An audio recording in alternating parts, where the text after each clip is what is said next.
Well, hello, this is Rochelle, and welcome to my channel.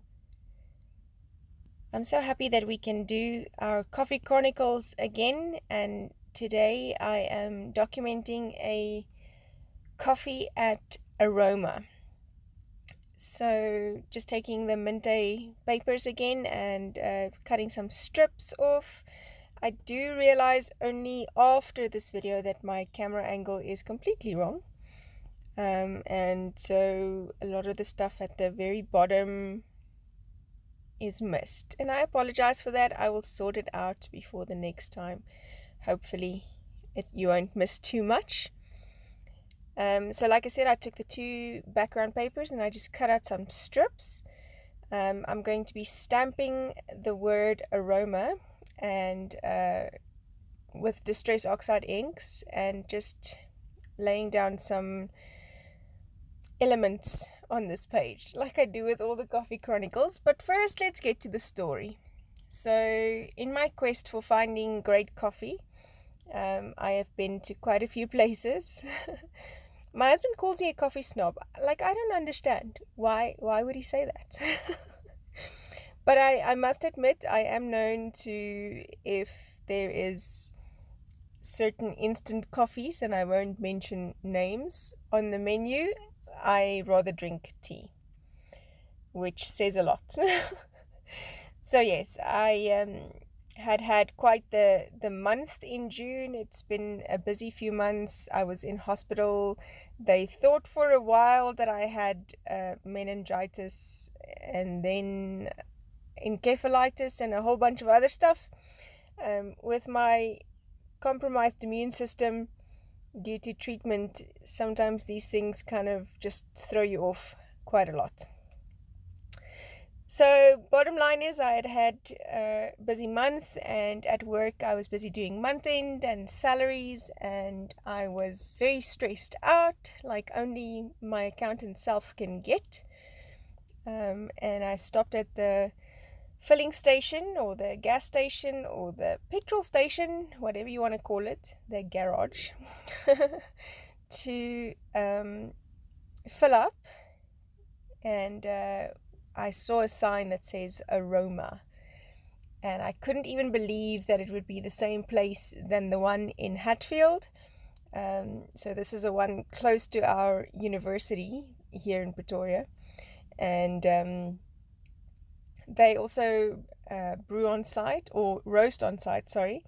And then they also have a most beautiful, most delicious gelato stand or shop right next to the coffee shop, where really, if you can get yourself a treat, that would be the treat to get. Very, very, very yummy. So their coffee is delicious, and seeing the sign at my local filling station made me very happy, and I had to have not one but 2 cups. No judgment. I had to have 2 cups of cappuccino for this day that was about to start. So that is the story behind the Aroma coffee. And I have to laugh at myself sometimes, because I just felt that the cup was not big enough, so I had to have 2. Ish.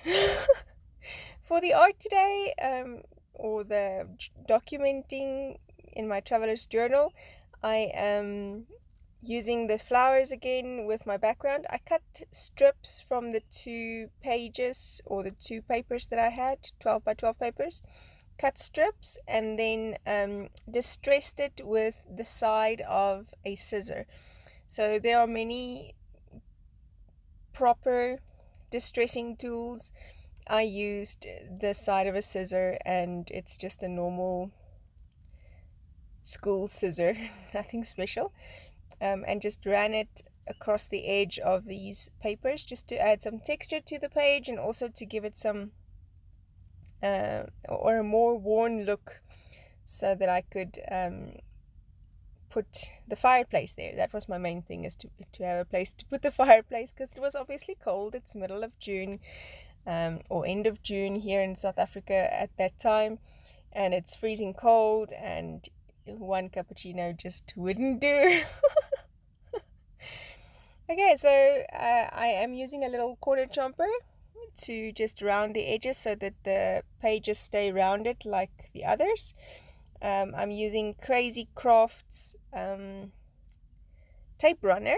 This is something new I'm trying. I'm not too sure whether I like it or not.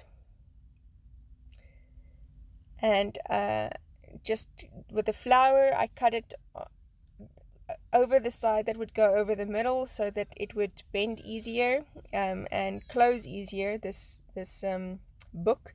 If you don't cut it and you just let it go across both pages, folding it becomes difficult, and closing it properly becomes very difficult, because the fold when it's open, or the tension when it's open and the tension when it's closed between the two pages differ.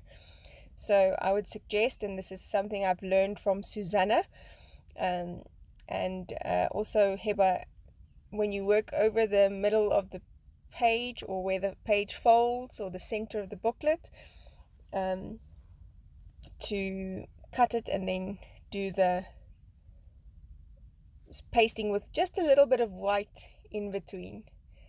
I'm sitting in my car at the moment doing this voiceover, and there is a gorgeous crested barbet that I am seeing for the second time, and it is just blowing me away how beautiful this bird is. Not a bird person. I mean, I'm not like one of those avid binocular watch the birds kind of people, but this specific bird is so super cute. It just looks cheeky.